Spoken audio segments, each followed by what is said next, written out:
Folks, welcome back to Nostalgianomics. No wild, crazy, exciting video today.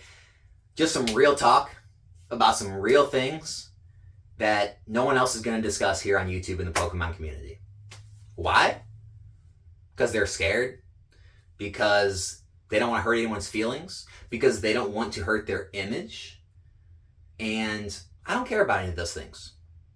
And so I'm always going to make the kind of content that I think needs to be said, especially when no one else is making it. And you might be a little uncomfortable watching this video. You might hear some things you disagree with. You might even dislike the video, leave me a dirty comment, and unsubscribe to the channel. But that's okay. Because I've made a promise to myself that I'm always going to put out the kind of content that needs to be put out, say the things that need to be said, and educate everyone on what's happening behind the scenes or right in front of your eyes that's a lot of people just don't notice. And the first thing I'm going to discuss is the changing of the guard in the Pokemon hobby has completed.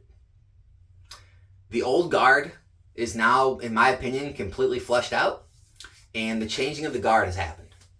What do I mean by that? Perfect example would be, if you know who Poke Knowledge Cards is, if you go to his channel and you search his live streams, the most popular live stream he's put out, it has the who of the hobby. It's got Gary King Pokemon, SM Pratt, TCA Gaming, Pokemon Radar, Gem Mint Pokemon, Pokenomics, Catch 'em All Collectibles. It's even got PokeRev in there for a little bit, Cool Trainer Ryan, and there were some more names. Some of the biggest names in all of the hobby, all the ones who kept the hobby going when no one was really into Pokemon back in the mid-2000s and early 2000s. The video has 12,000 views. Now, I get it. Coming to my channel, I'd love to have 12,000 views. But the supposed greatest minds and the greatest collectors in the whole hobby got 12,000 views. And then if you search around the internet and look up a lot of those guys, all the OGs, find any live streams, interviews, podcasts, very little, if any, views. 2, 3, 4, 5, 6, 7, 8,000 views, depending on whose channel they're on. That's it. And it brings me to the conclusion. No one cares. No one cares anymore. Their time's over. Does anyone care who created the first cell phone? Do they? Does anyone care about the baseball stars back in the 50s? No. No one cares that Gary King Pokemon has a stack of first edition PSA 10 Charizards or a storage unit full of first edition base set booster boxes. No one cares that Scott Pratt has the most rare and scarce trophy cards in all of Pokemon, that the one-of-ones that no one else can get. No one cares. No one cares that Gem Mint Pokemon has every PSA 10 set on PSA registered and all the WotC cards, and no one cares. No one cares about all these things except the people who are trying to keep that old mindset alive. And what I mean by that is, there's a group in this Pokemon investing space that they're all constantly on each other's channels collabing. They're on each other's podcasts and doing interviews on each other's channels. And they just jump back around all on each other's channels. And they all say the same thing. They're all in a big echo chamber. They all agree on everything. And it's all basically based on keeping the hobby the way it was. But those times are over. No one listens anymore. No one really views that stuff. You can go in a lot of these chats and live streams and there's 50, 100 people, maybe 200 people in the chat, all, regurgitating the same rhetoric and all agreeing with what all these, creators in this space are saying. But no one cares. Because the people who are really running the hobby are not these people anymore. They're the kids. They're the casual collectors. They're the parents of the kids. They're the kids who watch their favorite streamers who get hundreds of thousands and millions of views, and then they go to card shops or stores and they open the product that's on the shelves, and that's the stuff they connect to. And then their parents see the kids watching those streamers, and they want to get involved in the product their kids are into. And this is what the kids have the memory of. This is what the kids want to spend their money on when they get their own money. And that's where the disconnect's happening. Z&G Emporium is a perfect example of this. He makes these funny TikTok videos and YouTube shorts. He'll show like a Moonbryon and say, this is a 5,000 plus pop in a PSA 10 and it's going for $1,000 and this set's still in print. Or you could buy this Pop 100 vintage first edition PSA 10 for the same price. Which one would you rather have? And basically it's making fun of anyone who would pay that for a modern card. And that's a perfect example of where the hobby's at. All of the old minds in the hobby, they can't get over the fact that people would rather have the modern card over the vintage card. They don't value the fact of how low the pop is as much as people who used to be in the hobby. They don't value the historical significance. They have no connection to it at all. It's just another card to them. And they don't care what you think about it. What they care about is what they genuinely want. And for them to see that card at $1,000, they would rather pay that than pay $1,000 for that card they don't really care about just because it has a lower pop report, which everyone knows is just because the pop report's 100, if only 1,000 people or 10,000 people in the world really care, but this pop report's 5,000, but 10 million people care, this is still a more sought after item. And this is what I see a lot of the time. I've seen it on multiple channels. I'm not going to call out everyone, but they'll make these value propositions that look at all this value you could have with vintage items or vintage cards or vintage packs or vintage boxes, but you're spending it on modern. Why would you ever do that? Because that's what people value. That they're voting with their dollars. They don't care what you think they should like. They don't care anymore. The time of, the Scott Pratts coming on and, telling people basically what they should like are over. People are making up their own minds and they're voting with their wallets, and we're seeing it. And they're voting on modern. They're voting on the XYs and the Sun and Moons and now the Sword and Shields. That's where we're at in the hobby. And you have this group of creators sticking together trying to hold on desperately to the old way. And it's failing. And you're seeing it fail.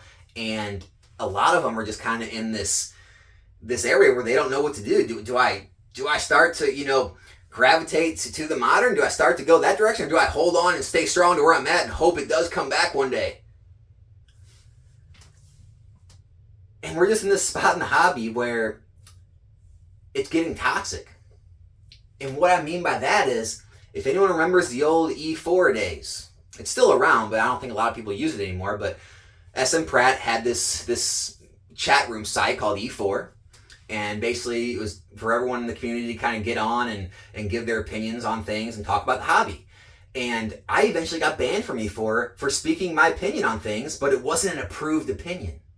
And so it got to the point where I'd make a post and I'd have 10, 15 people immediately bash me. A lot of times the post would get taken down and, it was a complete monopoly on thought. And eventually I got banned for speaking my mind.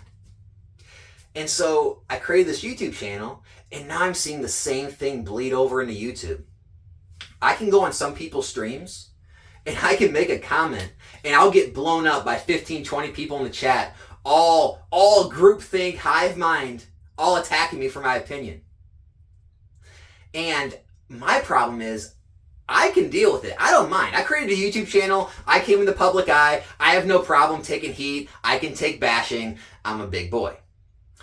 A lot of people in a hobby like this, though, are not, right? They're timid, shy, and when they see that happen in chats, they see that level of kind of groupthink and a hive mind and all attack one person and all think the same way, they get afraid to speak their mind. So you have a large portion of this community afraid to speak out and afraid to think differently and talk differently because they don't want to get attacked, because they're afraid. And we've come to this point in the hobby where you almost don't want to have an original thought, because the monopoly of Pokemon investment channels, they're all on each other's channels, they're all buddies, and they all talk behind the scenes, and they all put out the same type of content, and they all agree when they're on each other's channels on basically the approved think and what you should believe about the hobby, what you should like, what you should value, and if you don't, then you're just objectively wrong. That's the only explanation. And I refuse to be a part of that. And because of that, I'm probably, ousted and kind of in the back alley of the Pokemon community, and that's fine. But someone's got to speak this stuff, because no one else will. But this is what is really going on in this hobby, and it's dangerous. It's dangerous to a lot of the viewers watching these, thinking they're being fed good, knowledgeable, solid advice because they're listening to someone who has a large collection that they built before the big boom in prices, or a large net worth in Pokemon, or have rare items or expensive items because they got them back before everything took off. And now, since they were just collectors and keeping the hobby alive, but now they got lucky and went through a gigantic boom, now they're an expert on everything forever in Pokemon and in markets. And that's really dangerous, because a lot of the ideas and the ideals and the things that they hold dear and that they believe in, they don't work anymore. They're not working in the 2023 Pokemon market. They haven't worked for years. And the only thing that a lot of, the critics of modern have to say is, oh, well, just wait till a reprint comes. Reprints have come. They dry up, the sets rise again. Oh, just wait till the future. No one's going to want to buy this stuff. I've been hearing that for years now. Been hearing that for 5 years. People keep buying it. Oh, just wait. Everyone's going to be doing it. Everyone's going to have piles of this in their basement. It's not going to be worth anything. Still goes up every day. Oh, just wait. Oh, just wait. The great boogeyman of the future is going to get you. Oh, so the boogeyman's going to come get me and all my sealed boxes I've held since XY, but he's not going to come get you for all of the vintage or all of the things that you're interested in that have been going down in popularity, demand, and price.